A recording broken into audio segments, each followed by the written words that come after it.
Warahmatullahi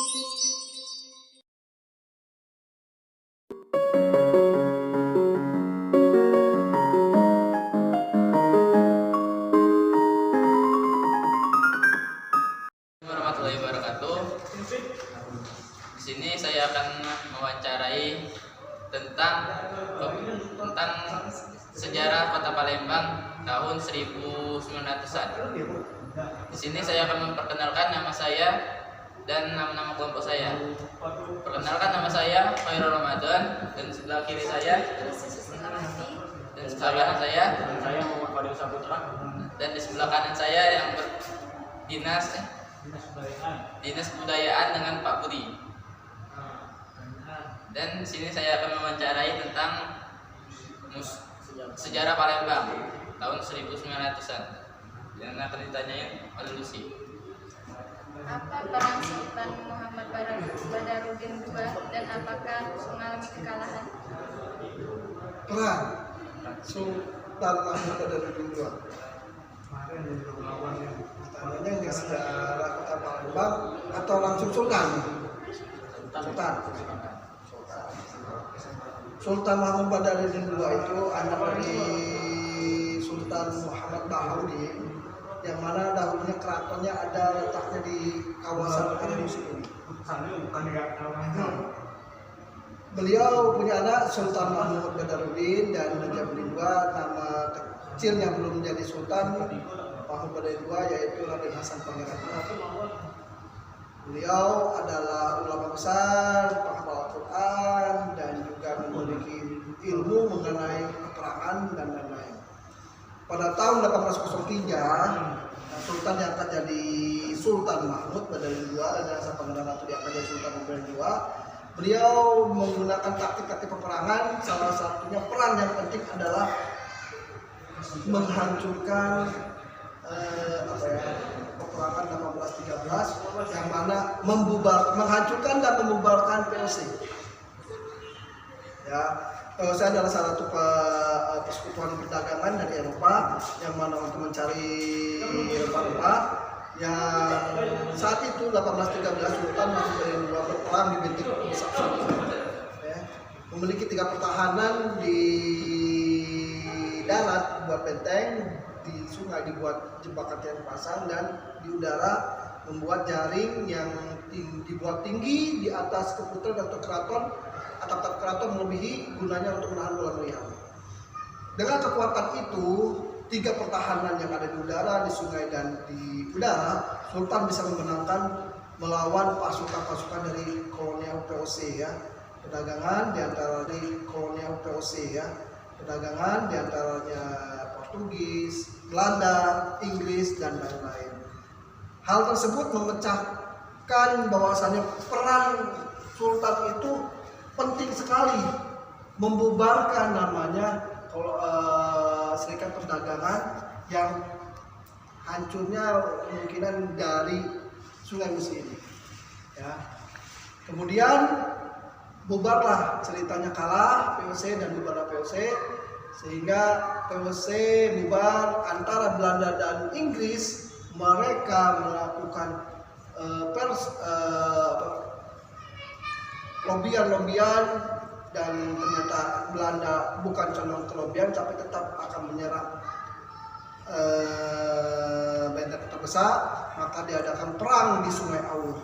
Perang di Sungai Aur itu Sultan Muhammad II memiliki peran penting juga, dibantu oleh Inggris, sehingga kekalahan Belanda yang pertama kalinya Belanda di Sungai Aur, dan membuat Belanda berpikir mengadakan perundingan dengan pihak Inggris, yaitu Sumatera Place ya, yang mana kedudukan antara Inggris dan Belanda ini ditentukan, yaitu Inggris mengambil daerah Malaysia, Singapura, dan lain-lain, sedangkan Belanda mengambil daerah Sumatera ini untuk dikuasai.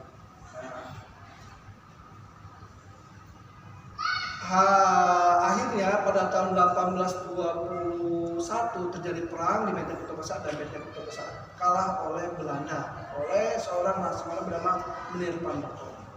Intinya adalah peran sultan sangat penting dalam hal membuat strategi yang sangat hebat, yaitu 3 pertahanan yang tidak diduga-duga oleh pihak lawan. Oke, selanjutnya pertanyaan. Peninggalan apa saja dari Kesultanan Palembang? Peninggalan apa saja dari Kesultanan Palembang? Banyak.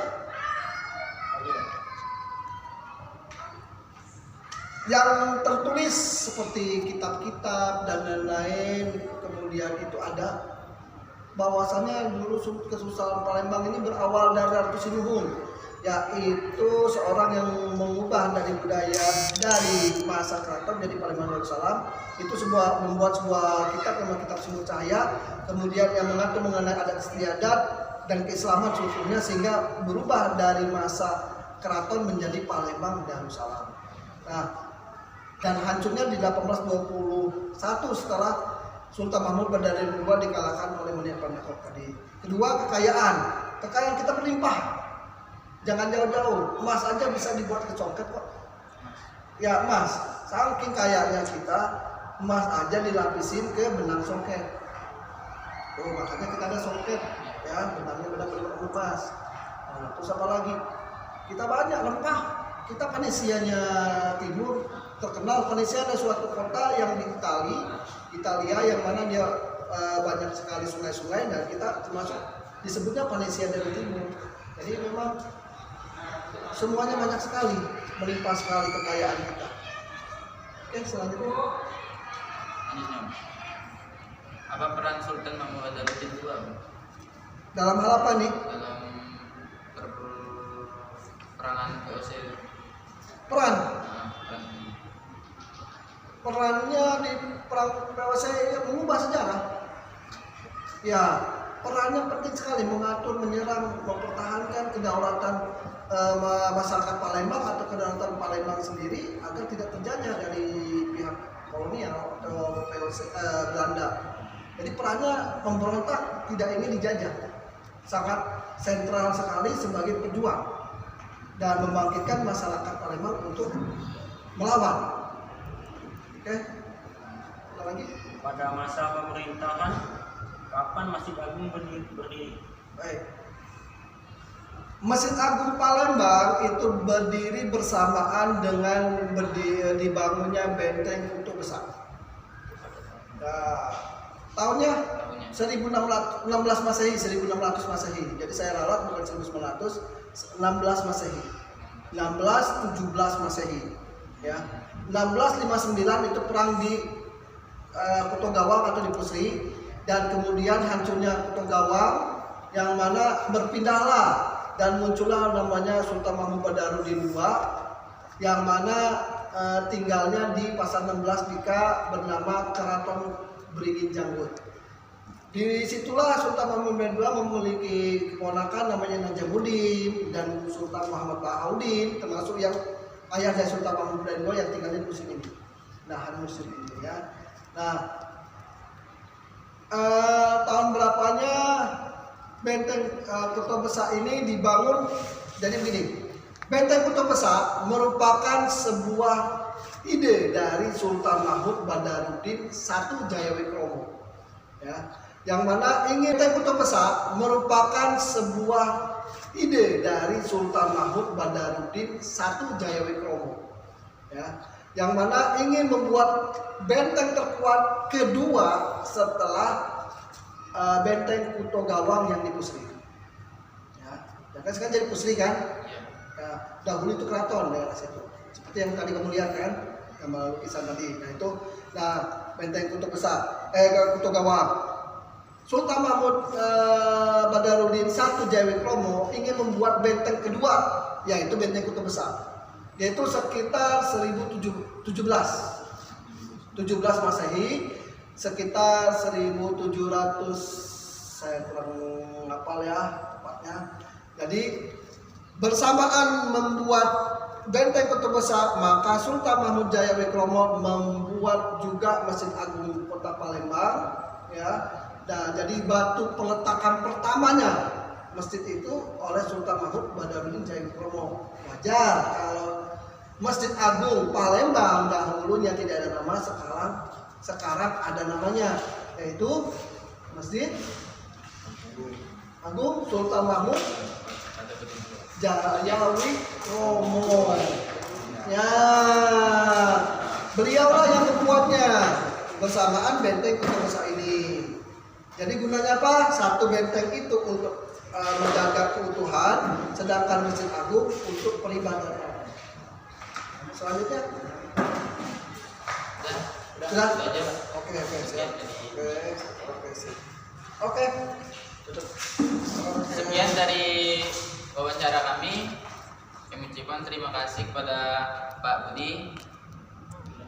Wassalamualaikum warahmatullahi wabarakatuh.